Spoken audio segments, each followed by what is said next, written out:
Hi అండి, అందరికీ నమస్కారం. నేను మీ సురేష్, విఎస్బి టీవీ. ఈరోజు మనం సుమారు 30 సంవత్సరాల వైద్య వృత్తుల అనుభవం, 17 సంవత్సరాల రాజకీయాల అనుభవం, సుమారు 30 సంవత్సరాల సామాజిక సేవా రంగంలో అనుభవం గల ఒక వ్యక్తిని మీకు పరిచయం చేయబోతున్నాను. వీళ్ళు కుటుంబం అంతా కూడా డాక్టర్సే కావడం గమనార్హం. ఆవిడే శ్రీమతి అనసూరి పద్మలత గారు.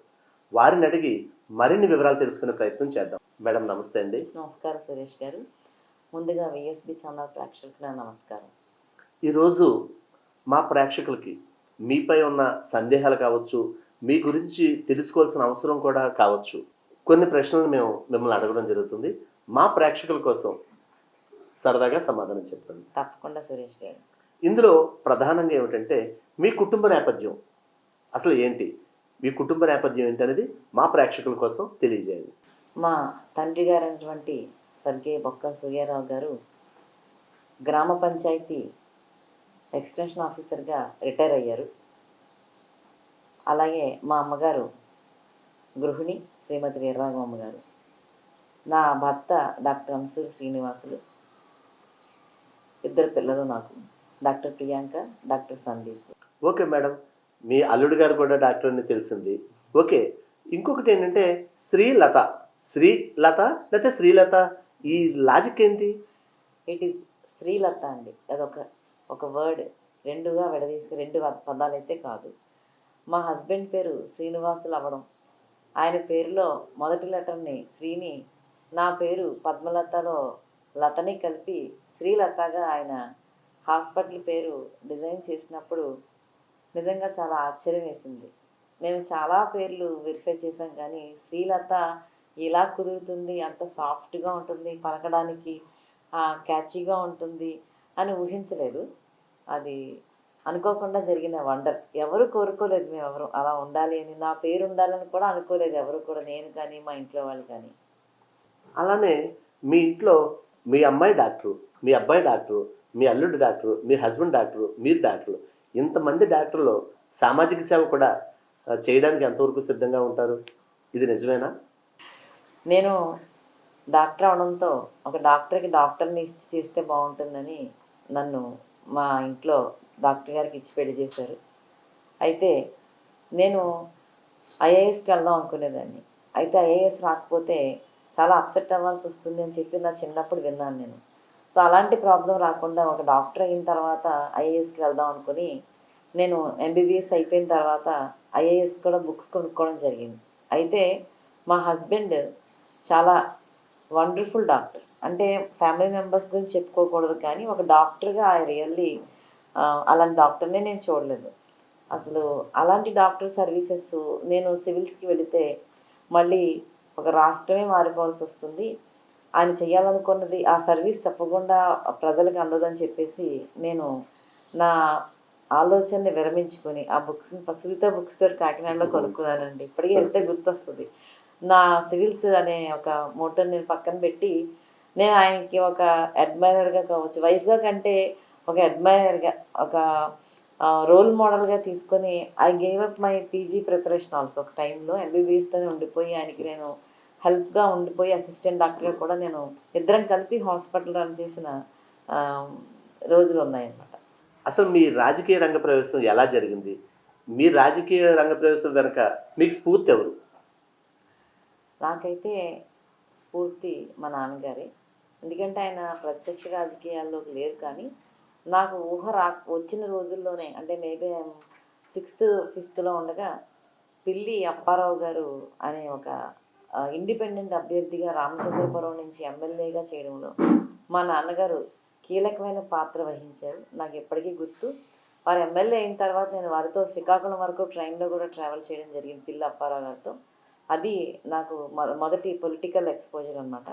అయితే మా ఫాదర్ మీటింగులకి నన్ను తీసుకువెళ్ళడం, మా స్కూల్కి ఆయన ఎగ్జిక్యూటివ్ ఆఫీసర్గా, అంటే గ్రామ పంచాయతీ ఆఫీసరు, స్కూల్కి ఆయన ఫంక్షన్ వస్తే ఆయన చీఫ్ గెస్ట్గా రావడం ఇండిపెండెన్స్ డేకి, మా నాన్నగారు స్పీచ్ ఇవ్వడం, అలాగే మా నాన్నగారు విన్నర్స్కి గిఫ్ట్లు ఇవ్వడం నాకు చాలా ఇక అద్భుతంగా అనిపించేది. సో ఇలా ఉండాలి, ఒక ఆఫీసర్ అవ్వాలి, లేదంటే మంచి స్పీచ్లు ఇవ్వాలి అనేది నాకు అప్పుడే చిన్నతనంలోనే నాకు ఒక బీజం పడిందండి. అయితే 2007లో మా నాన్నగారికి ఏంటంటే ఆయన మున్సిపల్ చైర్మన్ అవకాశం వచ్చింది గాజువాక. అఖిలపక్షం అంతా కలిపి ఆయన్ని రిటైర్ అయిపోయిన తర్వాత గాజువాక స్పెషల్ ఆఫీసర్గా మున్సిపాలిటీకి మేమందరం మిమ్మల్ని చైర్మన్గా నిలబెట్టి ఎగ్గిస్తాం, అసలు ఎలక్షనే ఉండదు, అఖిలపక్షం ఏకగ్రీవంగా చేస్తాము అంటే మాకు సరైన అవగాహన లేక వద్దనేసాం. అలాగే రామచంద్రపురం ఎమ్మెల్యే టికెట్ కూడా నాన్నగారి పేరు వార్తల్లో వచ్చింది. అప్పుడు కూడా మేము పెద్దగా ఎంకరేజ్ చేయలేదు. అయితే ఆయనకు ఉండిపోయింది కోరిక, నన్ను పాపం రాజకీయాల్లో చూడ అనుకుంటున్నారని నాకు తెలియలేదు. అయితే 2007లో బీసీ అభ్యర్థి అయింది మేయర్ రాజమండ్రి, బీసీ లేడీకి రిజర్వ్ కావడంతో అందరూ కూడా మా నాన్నగారి సన్నిహితులు అందరూ వచ్చి నన్ను అడగడం, మా హస్బెండ్ రిక్వెస్ట్ చేయడం జరిగింది. ఉండకు రాకూడదు, చిన్నపిల్లలు చిన్నవాళ్ళని చెప్పి నేను పార్టిసిపేట్ చేయకూడదు అనుకున్నాను. అందరూ అడగడంతో మా హస్బెండ్ ఇంకా ఓకే చెప్పి నన్ను ఎలా రాజకీయ ఆరంగేయటం, అప్పుడు కార్పొరేటర్గా 2007లో కాంగ్రెస్ పార్టీ తరఫున పోటీ చేయడం జరిగింది. ఓకే మేడం, ఇక మీ రాజకీయ రంగ ప్రవేశం ఇదంతా బాగానే ఉంది. మీరు ఈ మధ్యనే రీసెంట్గా సుమారు ఒక 6 months అలా నరేంద్ర మోదీ గారిని కలిశారని వార్తలు వచ్చాయి. అసలు ఆయన కలవడానికి గల కారణం ఏంటి? మరి మీకు తెలిసిందే, మరి ఇప్పటి రాజ్యసభ సభ్యులు దీర్ఘకాలికంగా అంటే ఒక 50 సంవత్సరాల నుంచి అలుపెరగని పోరాటం బీసీల సమస్యల కోసం చేస్తున్నారు. చాలా వాటిలో సఫలీకృతం అయ్యి చాలా సాధించారు విజయాలు. ఆయన నాకు జాతీయ మహిళా అధ్యక్షురాలు పదవి అనూహ్యంగా ఇచ్చారు. అయితే అది కూడా నేను అదంతా ఈశ్వరేచ్ఛ అనుకుంటున్నాను. అయితే ఆయన ఏం చెప్పారంటే ఒకటే, అమ్మ నువ్వు ఉద్యమాలు చేయాలి మహిళలతోనూ, అలాగే ఈ బీసీ వాదాన్ని నువ్వు నిలబెట్టాలి అని చెప్పి ఒక మాట తీసుకుని నాకు ఈ పదవి ఇచ్చారు. సో ఆయన సూచన మేరకు నేను ఢిల్లీలో ఇక్కడ రాజమండ్రి నుంచి మహిళలను తీసుకెళ్ళి అక్కడ నేను ధర్నా చేయడం జరిగింది. ఆ ధర్నా చేసిన తర్వాత అనతి కాలంలో, అయితే ఆ ధర్నా చేసిన వితిన్ 10 days పిఎంఓ నుంచి వచ్చిన పిలుపులో ఆర్ కృష్ణయ్య గారు నన్ను కూడా, అంటే మహిళా బిల్లు పెట్టాలనే అభ్యర్థనతో వెళ్తున్నాం కాబట్టి తప్పకుండా జాతీయ మహిళా అధ్యక్షురాలు అనే మహిళను కూడా తీసుకువెళ్ళాలి. పైగా అప్పట్లో దేశంలో బాగా మణిపూర్ ఇష్యూ జరుగుతుంది. సో మణిపూర్ ఇష్యూ జరుగుతుండగా ఇప్పుడు ఈ బీసీ బిల్లుకి నేను ధర్నా చేయడం అనేది నాకు కొద్దిగా కాన్ఫ్లిక్ట్ లోనైనా నేను ఖచ్చితంగా వారు చెప్పినట్టుగా దేశంలో మహిళల రక్షణ కోసం కూడా నేను నా వాయిస్ వినిపించడం జరిగింది జంతర్ మంతర్ దగ్గర. ఒక మహిళా బిల్లే ఒక పొలిటికల్ ఎంపవర్మెంటే కాదు. సో ఇలాంటి సిచ్యువేషన్లో నేను అప్పుడు ప్రధానమంత్రి గారి దగ్గరికి ఒక మహిళగా నేను వెళ్ళడం జరిగింది. రాజకీయంగా మీరు ఒక ఎంపీగా పోటీ చేస్తారా, ఎమ్మెల్యేగా పోటీ చేస్తారా? మీకున్న అవకాశాలు ఏంటి? అధిష్టానం అంటే వైఎస్ జగన్మోహన్ రెడ్డి గారు ఏ రకంగా ఆదేశిస్తే నేను ఆ రకంగా చేస్తానండి.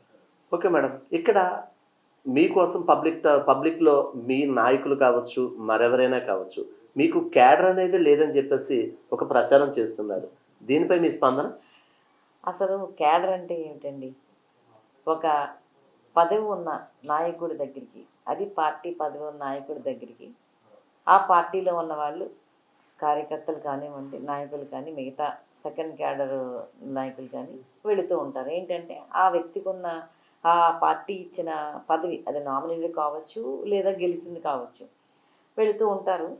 అదేవిధంగా వాళ్ళకు కూడా ఏదో ఒక ఎక్స్పెక్టేషన్ ఉంటుంది, ధర్మంగా మన దగ్గరికి వెళ్తాము, మనకి ఏదో పదవి ఇస్తారు, లేదంటే ఇంకేదో మనకి ఆర్థికంగా కూడా ఉపాధి కల్పిస్తారు అనే ఒక ఆశతో అందరూ కూడా వెళ్తూ ఉంటారండి ఈ నాయకుల దగ్గరికి. చెప్పాలంటే ఎంపీలకే ఎమ్మెల్యేలతో కంపేర్ చేస్తే క్యాడర్ ఉండదు.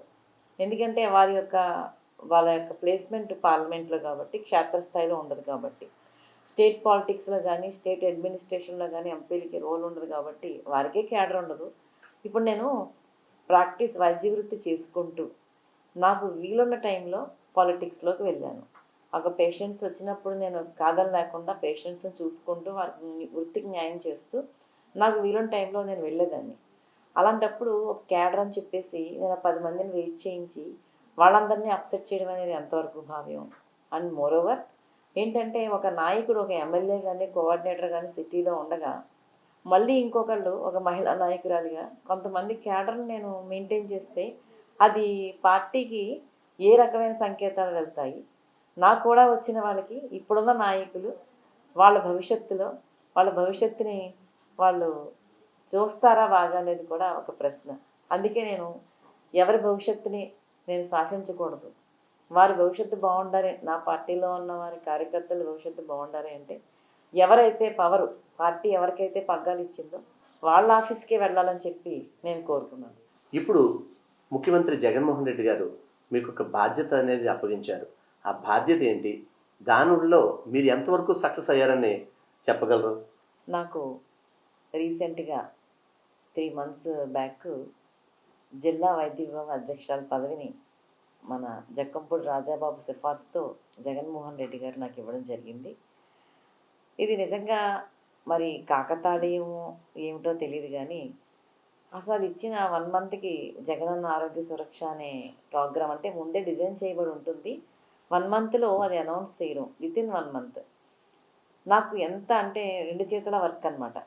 ఈ 45 days జిల్లా వైద్య విభాగం అధ్యక్షురాలుగా జిల్లా అంతా కూడా రోజుకి కనీసం 2-3 క్యాంపులకి వెళ్ళడం, అక్కడ ఎలా జరుగుతుంది ఏంటి అని చెప్పి అధ్యయనం చేయడము, అక్కడ పేషెంట్స్ని చూడటము, అండ్ అక్కడితో ఆకుండా నేను వాళ్ళకంతా కూడా ఒక్కొక్క రోజు ఒక క్యాంపులో ఒక డిసీజ్ గురించి, ఒకరోజు ఒక డయాబెటీస్ గురించి, ఒకరోజు బీపీ గురించి, ఒకరోజు క్యాన్సర్ గురించి, ఇలాగా నేను రకరకాల ప్రాబ్లమ్స్ ఒక చోట చెప్పింది మరో చోట చెప్పకుండా వాళ్ళకి ఒక అవేర్నెస్ ప్రోగ్రామ్. నాకు ఎప్పుడు అవేర్నెస్ ప్రోగ్రామ్స్ నేను ఎక్కువ ఇష్టపడతానండి.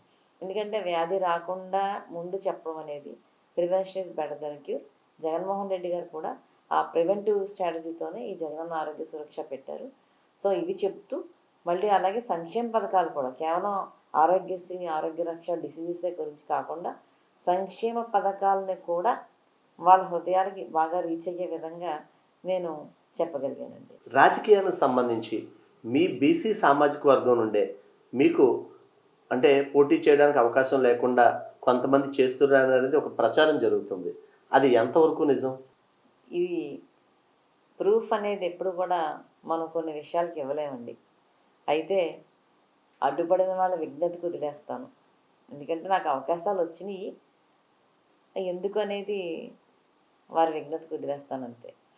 మీరు ప్రత్యక్ష రాజకీయాల్లో చాలా దూకుడుగా మీరు ఉన్నారు, మీరు పోటీలో ఉన్నారనుకునే సమయంలోనే మీకు ఏదో ఆటంకాలు కలగజేస్తున్నారని అని ప్రజలు అంటున్నారు.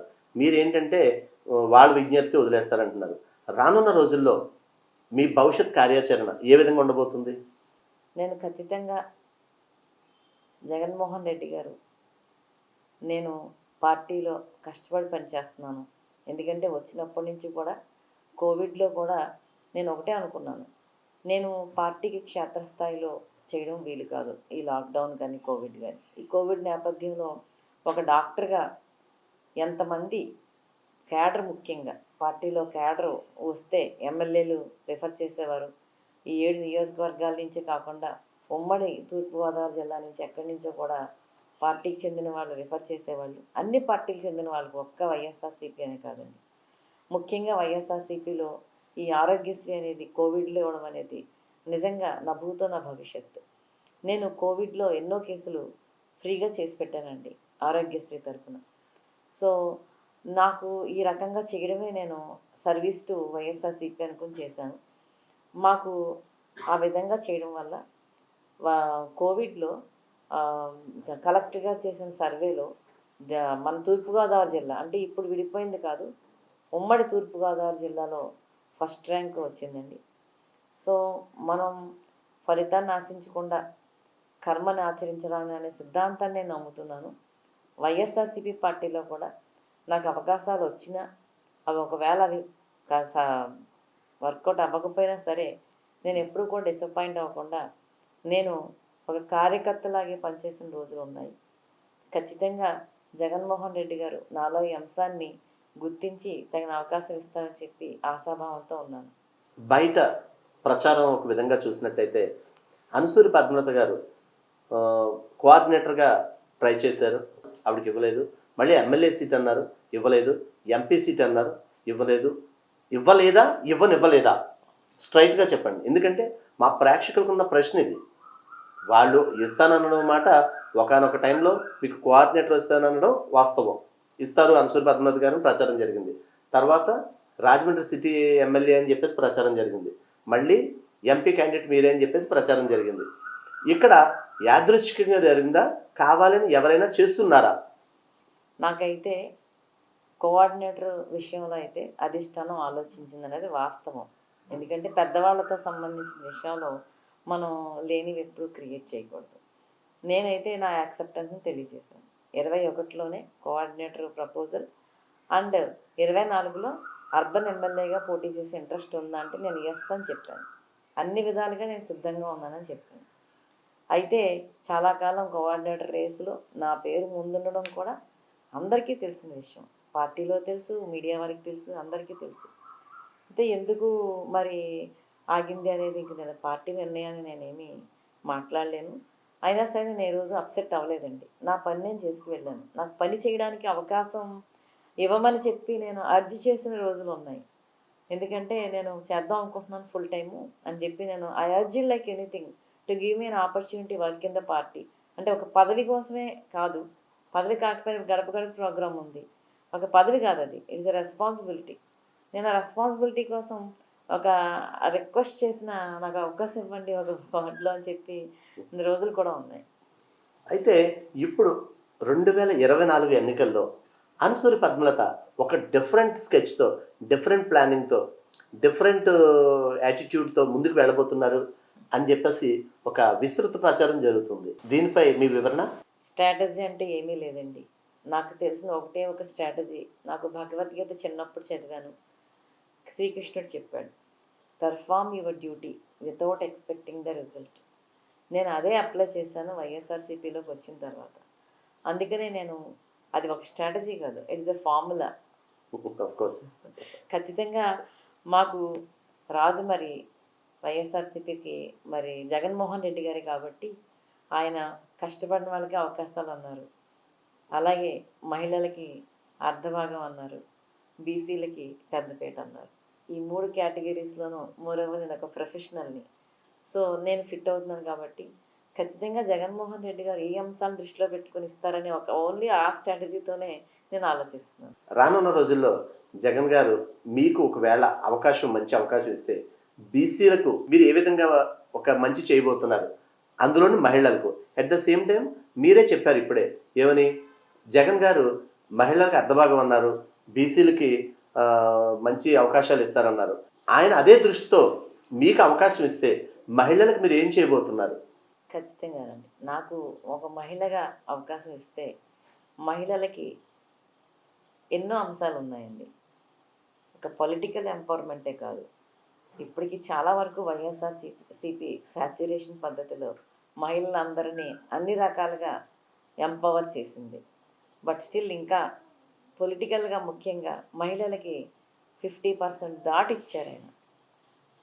సో అవకాశంలో సగానికి ఉన్న మహిళలకి అవకాశాల్లో సగం పైన ఇస్తానన్నారు, అలాగే ఇచ్చారు. అయితే మహిళలు అందిపుచ్చుకోవడానికి సిద్ధంగా ఉన్నారా అంటే కొంచెం ఆలోచించాలి. ఎందుకంటే భర్త చాటు మహిళలు, తండ్రి చాటు తనయలు, వీళ్ళకి అవకాశాలు కాకుండా వారంతటా వారు పొలిటికల్ బ్యాక్గ్రౌండ్ లేకపోయినా సరే వారంతటా వారు రాజకీయాల్లోకి ఇంట్రెస్ట్గా వచ్చి పార్టీకి సర్వీస్ చేసిన వాళ్ళకి అవకాశాలు ఇవ్వాలని చెప్పి నేను ఖచ్చితంగా జగన్మోహన్ రెడ్డి గారితో, నేను మా పార్టీ అధినేతతో నేను వారి దృష్టికి తీసుకువెళ్తాను. అదే కాకుండా మహిళలకు కూడా రేపు రాబోయే 5 సంవత్సరాల్లోనూ కూడా మహిళల్ని మంచి నాయకురాలుగా నేను తీర్చిదిద్దానని చెప్పి నేను తెలియజేస్తున్నాను. మీరు బీసీ సంక్షేమ సంఘం తరఫున జాతీయ అధ్యక్షురాలు అయ్యారు. మరి కమిటీలు వేయలేదని ఒక ప్రచారం చేస్తున్నారు. మీరు కమిటీలు నిజంగా వేయలేదా, లేకపోతే అవకాశం రాలేదా? మీరు వేసినా అది బయటకు రాలేదా? నేను జాతీయ మహిళా అధ్యక్షురాలండి. అయితే కమిటీల విషయానికి వచ్చేసరికి నేను పదవి తీసుకునేసరికి ఎగ్జిస్టింగ్ కమిటీలు ఉన్నాయి. వాటిని స్టేట్ మహిళా అధ్యక్షురాలు ఆధ్వర్యంలో జరుగుతూ ఉంటాయి. జాతీయ మహిళా అధ్యక్షురాలు ఇక్కడ వచ్చేసి లోకల్ కమిటీలు మార్చడం అనేది చేసే ముందు ఒక పద్ధతి ఏంటంటే స్టేట్ మహిళా అధ్యక్షురాలతో ఒక అనుసంధానం అయ్యి మార్చాలి. ఆల్రెడీ ఎగ్జిస్టింగ్ కమిటీలు ఉండగా కొత్త కమిటీలు వేసేస్తే అది ఎంతవరకు కరెక్ట్ అండి? That is not a good discipline. And existing కమిటీల్ని డిజాల్వ్ చేసి అప్పుడు కొత్త కమిటీలు వేయాలి. అదంతా కూడా స్టేట్ లెవెల్ మహిళా అధ్యక్షురాలు, డిస్టిక్ లెవెల్, అలాగే గ్రామ స్థాయిలో వేస్తారు. కానీ జాతీయ మహిళా అధ్యక్షురాలుగా లోకల్ కమిటీల గురించి దాన్ని డిస్టర్బ్ చేయడం అనేది, ఆల్రెడీ ఉన్న కమిటీని డిస్టర్బ్ చేయడం కరెక్ట్ కాదండి. చాలామంది అంటే మీ బీసీ సంక్షేమ సంఘానికి సంబంధించిన కొంతమంది నాయకురాళ్ళు పద్మలత గారు అందరినీ కలుపుకుని వెళ్ళడం లేదు, కొంతమందితోనే ప్రయాణం సాగిస్తున్నారు అని ఒక ప్రచారం చేస్తున్నారు. దానిలో నిజమంత అనుకోవచ్చు? కొంతమంది అంటే సంఘానికి ఒక డిసిప్లిన్ ఉండాలండి. ఆ డిసిప్లిన్ ఎవరిలో అయితే ఉందో వారిని నేను కలుపుకుంటున్నాను. సంఘం పేరు చెప్పి లేదా ఇక్కడ వచ్చిన పదవి పేరు చెప్పి ఇంకా ఏ రకమైన డిస్టర్బెన్స్ క్రియేట్ చేసినా అది సంఘానికే చెడ్డ పేరు వస్తుంది. కాబట్టి నేను అలాంటి ప్రాబ్లమ్స్ రాకుండా నేను జాగ్రత్తలు తీసుకోవడంలో కొంతమందికి కన్ఫైన్ అయ్యొచ్చు. అది మిగతా వాళ్ళని వదిలేసినట్టు కాదు. ఎవరైనా సరే ఒక క్రమశిక్షణతో నా దగ్గరికి వచ్చి అదే క్రమశిక్షణతో కంటిన్యూ అయితే ఖచ్చితంగా నేను వారిని కలుపుకొని వెళ్తాను. నాకు కావాల్సింది ఆ క్రమశిక్షణే ముఖ్యంగా. మరొక ప్రశ్న, మీరు సమాధానం ఖచ్చితంగా చెప్తారని ఆశిస్తున్నాం. మా ప్రేక్షకులకు కూడా ఇది తెలియాలి. రాజమండ్రి లేదా తూర్పుగోదావరి జిల్లాలో గ్రూప్ రాజకీయాలు ఎక్కువగా ఉన్నాయని ఒక ప్రచారం జరుగుతుంది. అందులో భాగంగా మీరు ఏదైనా గ్రూప్లో ఉన్నారా? వేరే గ్రూప్తో ఇబ్బందులు ఎదుర్కొంటున్నారా? అసలు ఈ గ్రూప్ పాలిటిక్స్ నథింగ్ బట్ ఒక ఈగోయిస్టిక్ నేచర్. అంటే నాయకుల మధ్యన ఈగో ప్రాబ్లమ్స్కి గ్రూప్ పాలిటిక్స్ అని పేరు పెట్టి పార్టీని రెండు ముక్కలుగా చీల్చడం అనేది నేనైతే సపోర్ట్ చేయనండి. సో జగన్మోహన్ రెడ్డి గారు, నేను అర్బన్లో ఉన్నాను, ఎవరిని కోఆర్డినేటర్గా చేస్తే వాళ్ళు నేను యాక్సెప్ట్ చేసి హుందాగా వాళ్ళతో నడిచాను. అది ఒక ప్రోటోకాల్, ఒక సిస్టమ్. లేదు నా మనసుకు బాధ కలిగింది అనుకోండి, నేను మౌనం వహించాను కానీ నేను వ్యతిరేకించలేదు ఎప్పుడు కూడా. అయితే రాజమండ్రిలో జరుగుతున్నది మరి ఇద్దరు యువ నాయకులు కూడా కావాల్సిన వాళ్ళే. ఎవరిని నేను దూరం చేసుకోవడానికి ఎప్పుడు ఇష్టపడలేదు, ఎవరి మనసును కష్టపడాలని ఏ రోజు అనుకోలేదు. కరెక్టే మేడం మీరు చెప్పేది. ఇద్దరు నాయకులను మీరే ఒప్పుకున్నారు. మరి ఒక నాయకుడు వెంట వెళ్తే ఇంకో నాయకుడు అలకపోతున్నాడేమో, మీ యొక్క సక్సెస్కి అడ్డుపనులు వేస్తున్నాడని కూడా ఒక ప్రచారం జరుగుతుంది. ఎవరిని కాదంటామండి. ఒకళ్ళు సిటీ ఇన్ఛార్జ్, ఇంకొక లేదా ఎలక్టెడ్ ఒక మెంబరు, ఇంకొకరు కూడా ఎలక్టెడ్ మెంబరే, అండ్ వాళ్ళు కూడా నాయకత్వమే. ఇద్దరిలో ఎవరిని వదులుకోవడం అనేది, ఎవరిని వదులుకున్నా అది పార్టీకి డిజాస్పెక్ట్ అనే చెప్పాలి, పార్టీని అగౌరవపరిచినట్టే చెప్పాలి. నేను ఇలాగా ఇద్దరితోనూ కూడా సమానంగా నేను ఈక్వల్ డిస్టెన్స్ మెయింటైన్ చేశాను అని దానివల్లనే అవకాశాలు పోయినాయి అంటే మరి ఈ విషయంలో పార్టీ అధినేత నిర్ణయం తీసుకోవాలండి. ఎందుకంటే పార్టీ యొక్క గౌరవాన్ని నిలబెట్టడం కోసం నేను ఎప్పుడూ ఒక్క మాట మాట్లాడలేదు ఎవరి గురించి కూడాను. మరి అదే నా డ్రాబ్యాక్ అయితే అధినేత తీసుకోవాలి నిర్ణయం. ఎందుకంటే నాకు జగన్మోహన్ రెడ్డి గారు నా డిసిప్లిన్, జగన్మోహన్ రెడ్డి గారు సైన్యం నేను. ఈ గ్రూప్ రాజకీయాన్ని పక్కన పెట్టి జగన్మోహన్ రెడ్డి గారి ప్రభుత్వం మరి ఏర్పడడం కోసం మీ వంతు కృషి మీరు చేస్తారని నమ్మచ్చా? ఖచ్చితంగా నమ్మచ్చు. ఎలా? మరి 2 గ్రూపులు ఉన్నాయి, ఆ 2 గ్రూపులు కలవాలి కదా. కలుపుకునే నాయకుడి మీద ఉంటుందండి ఈ ఛాలెంజ్. మేము కలవడానికి సిద్ధంగా ఉన్నాం, కానీ నాయకుడికి ఈగో ప్రాబ్లం ఉండి ఇటువైపు కాకి ఆ ఇంటి మీద వాలకూడదు అనుకుంటే అది నష్టం పార్టీకి. కానీ ప్రస్తుతం కార్యకర్తలు, మిగతా సెకండ్ కేడర్ నాయకులు, మిగతా సమకాలీన నాయకులు అందరూ నష్టపోతారు. అల్టిమేట్గా పార్టీ కూడా డ్యామేజ్ అవుతుంది. సో ఇలాంటి సిచ్యుయేషన్ని ఆపడం పార్టీ బాధ్యత, పెద్దలదే బాధ్యత. అవునండి. ఈ సెకండ్ కేడర్ నాయకులు ఎవరైతే ఉన్నారో వాళ్ళే ఈ నాయకుల మధ్య అగాధాలు కూడా సృష్టిస్తున్నారని ఒక ప్రచారం జరుగుతుంది. మీరు ఒప్పుకునే అవకాశం ఉందా ఈ విషయాన్ని? ఇలాంటివన్నీ ఎక్కడైనా సరే సహజం అండి. ఒక రాజకీయాల్లోనే కాదు, ఇద్దరు స్నేహితుల మధ్య ఒక ఆర్గనైజేషన్లోనూ పనిచేస్తూ ఉంటారు. స్టాఫ్ ఒకరికంటే ఒకరికి పడదు, అలా చేస్తూ ఉంటారు. అయితే వాటిని ఎంతవరకు స్వీకరించాలి, దాన్ని ఎంతవరకు స్పందించాలి అనేది ఆ నాయకుడి యొక్క పరిణతి మీద ఆధారపడి ఉంటుంది. ఫైనల్లీ ఇద్దరు నాయకులు యువకులు అంటున్నారు, ఇద్దరిలోనూ సబ్జెక్ట్ ఉందంటారా? ఏమంటే ఎంత గ్రౌండ్ లెవెల్లో కష్టపడ్డారు, సబ్జెక్ట్ లేకుండా ఎలా ఉంటుందండి? ఒకరు 5 ఏళ్ల నుంచి కష్టపడుతున్నారు, మరొకళ్ళు ఇంకా జగన్మోహన్ రెడ్డి గారు పార్టీ జెండా పాతినప్పటి నుంచి ఈ జిల్లాలో జెండా పాతింది మరొకరు. సబ్జెక్ట్ లేకుండా ఎలా ఉంటుంది? ఓకే మేడం, ఏది ఏమైనప్పటికీ ఇప్పటివరకు మా ప్రశ్నలకు చాలా ఓర్పుతో సహనంతో మా ప్రశ్నలన్నిటికీ సమాధానాలు చెప్పి మా ప్రేక్షకులు చాలా కాలంగా చాలా సందేహాలతో ఉన్నారు, వాటిని ఇంచుమించుగా నివృత్తి చేయగలిగాం అనుకుంటున్నాను. సహకరించినందుకు ధన్యవాదాలు. ధన్యవాదాలు.